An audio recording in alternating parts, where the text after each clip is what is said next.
สำหรับผู้ใดที่อยากได้เวียกบ่ว่าสิเป็นเวียกผู้หญิงเวียกผู้ชายตอนนี้ทางบริษัทของเราก็คือรับจำนวนหลายเด้อรับตั้งแต่อายุ18ปีขึ้นไป15ปีเข้ามามื้อนี้ก็คือมื้อพร้อมเริ่มงานเลยเนาะและมื้อนี้มีงานมาแจ้งพี่น้องเด้อมีงานเข้ามาแจ้งมี12งานเนาะหน้างานที่1ก็คือรับสมัครสร้างเนาะ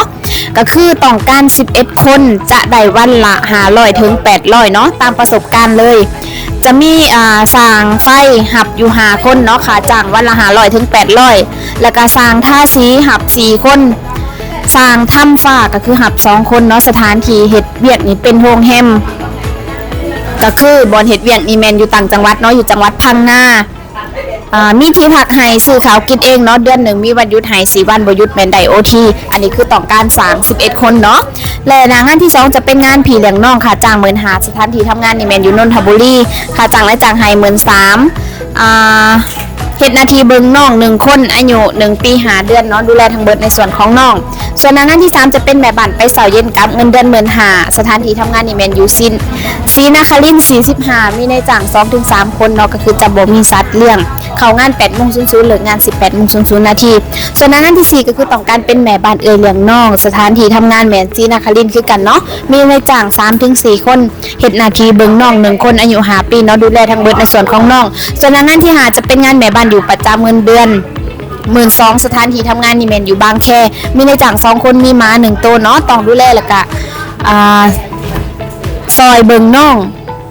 1คนแต่ว่าแค่อุ่นอาหารให้แค่นั้นเนาะส่วนงานที่6จะเป็นงานแม่บ้านอยู่ประจำเงินเดือน12,000สถานที่ทำงานนี่แม่นอยู่เมืองเอกมีในจ้าง2คนบ่มีสัตว์เลี้ยงเนาะหน้าที่ก็คือทำความสะอาดบ้านทั่วไปซักผ้ารีดผ้า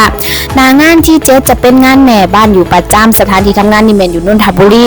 มีในจ้าง3คนมีหมา1ตัวมีพี่เลี้ยงอยู่แล้ว1คนเนาะหน้าที่เฮาก็คือไปเป็นแม่บ้านทำความสะอาดบ้านกวาดบ้านทุบ้านเนาะงานที่8จะเป็นงานแม่บ้านอยู่ประจำสถานที่ทำงานนี่แม่นอยู่ประชาอุทิศมีในจ้างอยู่กันทั้งเบิด2คนเนาะเงินเดือนในจ้างให้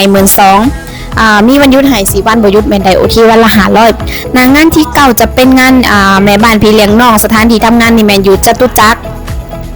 เงินเดือนก็จะอยู่ที่12,000เนาะมีในจ้างอยู่กันทั้งเบิด3คนมีน้อง1คนอายุ4ปีเนาะดูแลทั้งเบิดในส่วนของน้อง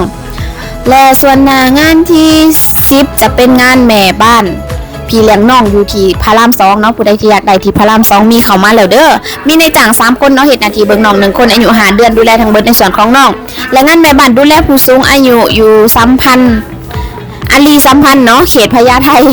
แม่บ้านดูแลผู้สูงอายุมีในจ้าง2คนบ่มีสัตว์เลี้ยงเฮ็ดหน้าที่ดูแลผู้สูงอายุ1คนอายุ93ปีป่วยเป็นโรคอัลไซเมอร์เนาะแล้วก็ติดเตียงพร้อมต้องให้อาหารดูแลทั้งเบิดในส่วนของผู้สูงอายุงานสุดท้ายงานที่12จะเป็นแม่บ้านพี่เลี้ยงน้องสถานที่ทำงานนี่แม่นอยู่